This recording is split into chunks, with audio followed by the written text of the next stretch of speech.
Thanks to everyone who have subscribed. If you have not, please do. And thanks for coming out here. I really appreciate you. Breaking news.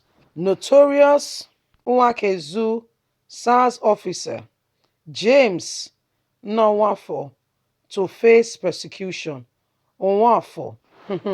So we take it again. Breaking news. Notorious Awkuzu Sars officer James Nwafor to face persecution. Wow, finally, white celebration is going on as these persons will begin to get a tip of the iceberg of what they have done to Nigerians. This is what is happening. This officer will be facing persecution for some of the atrocities he has caused in Nigeria. You know, these people, most of them are murderers. So I tell you what, most of our Nigerian security agencies, most of them are murderers, and they carry on with nobody looking, and even they even boast about it. They will tell you to your face, I go shoot you, nothing they happen. Why? Because they know that their oga as well is a murderer, and if he pushes the case too far, they can as well put their oga under the bus. So they are all the same people. That's why we are saying, don't just end SARS, don't just give them a change of name. We want a total reform. These same people, you within 48 hours, you have changed their name. Okay. What, have they been trained? What are they supposed to do? Is it business as usual? Are they going to continue with the way they've been before? Or what is different about these words or whatever you call them? Anyway, for the first time in a long time, one officer will be dancing to the tune of the music he has set.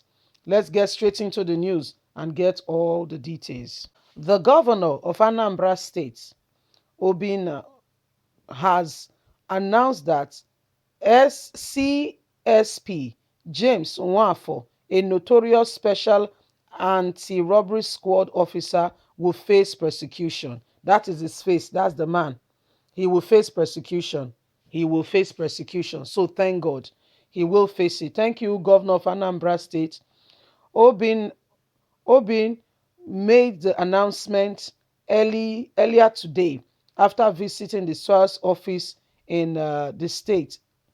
The governor has also fired the disgraced police officer who was his SA on security.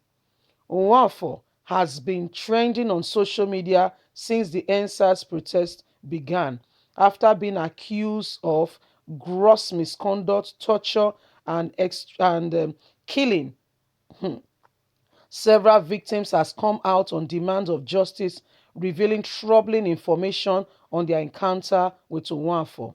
Obina visit to the facility comes barely 24 hours after high life music star Favor Kome and Zen led an NSAS protest in the state capital. The SARS officer in Kwazi, the massive crowd were held chanting "End SARS," demanding a total closure of the facility. Shortly after, the police officer released gunshot to discharge the crowd. However, the governor pledged to visit the SARS office in the state to ensure the immediate release of detained protesters. So this is what happened.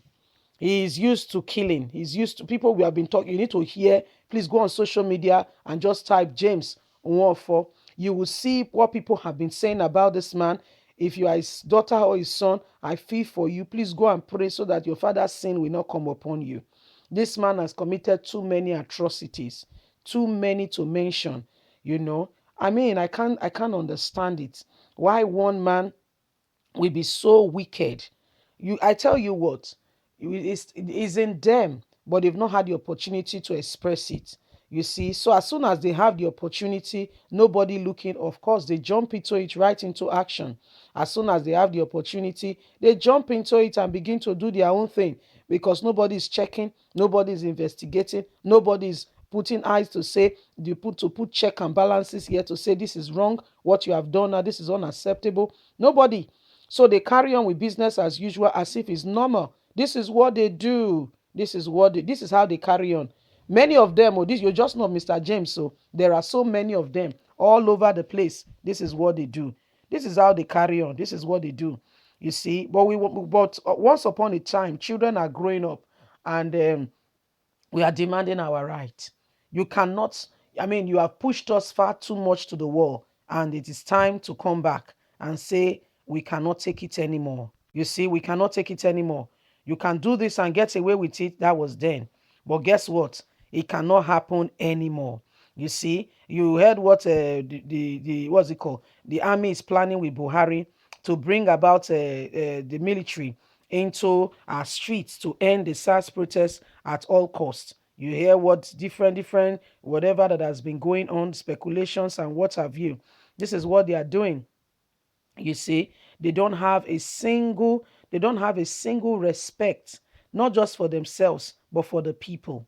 Are these the people who are leading us? See, Nigerian youth, I want to say it out loud here. And this is my opinion. You can abuse me, but I have a right to my opinion. Please, any one of us, please, no PDP, no APC.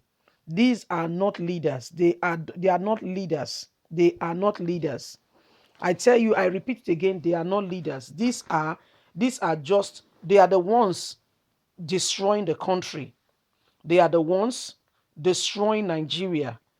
All they want, greed, the spirit of greed, are so, it does not just embrace them, oh, it has engulfed them. They are so encapsulated into greed, they cannot see beyond their nose. So they want the people to be in constant bondage so that they can carry on their own evil greed. See, people, it is time to rise up. No, I'm telling you, we don't want PDP, APC, any party. We want men and women of true integrity that will bring about change. If they continue like this and allow Nigerians, that they are the ones who have allowed the country to be where it is today. Look at what is happening in the country. No good healthcare system. But as soon as our doctors leave the shores of Nigeria, they become the best. They are the ones giving direction, even to the whites. They are the ones giving directions. They are the ones leading, very energetic, always climbing, making progress in career, doing excellently well in all that they do. Is that not a pointer to tell you that you have not given them an opportunity, an enabling environment for them to thrive in the country? You should check yourself. And yet you are leaders. What do leaders do? Bring out the best in people. Anyway, guys, this is what is happening in real life. Leave us a comment. Let's hear your thoughts. God bless you. Have a fantastic and a lovely day. Bye for now.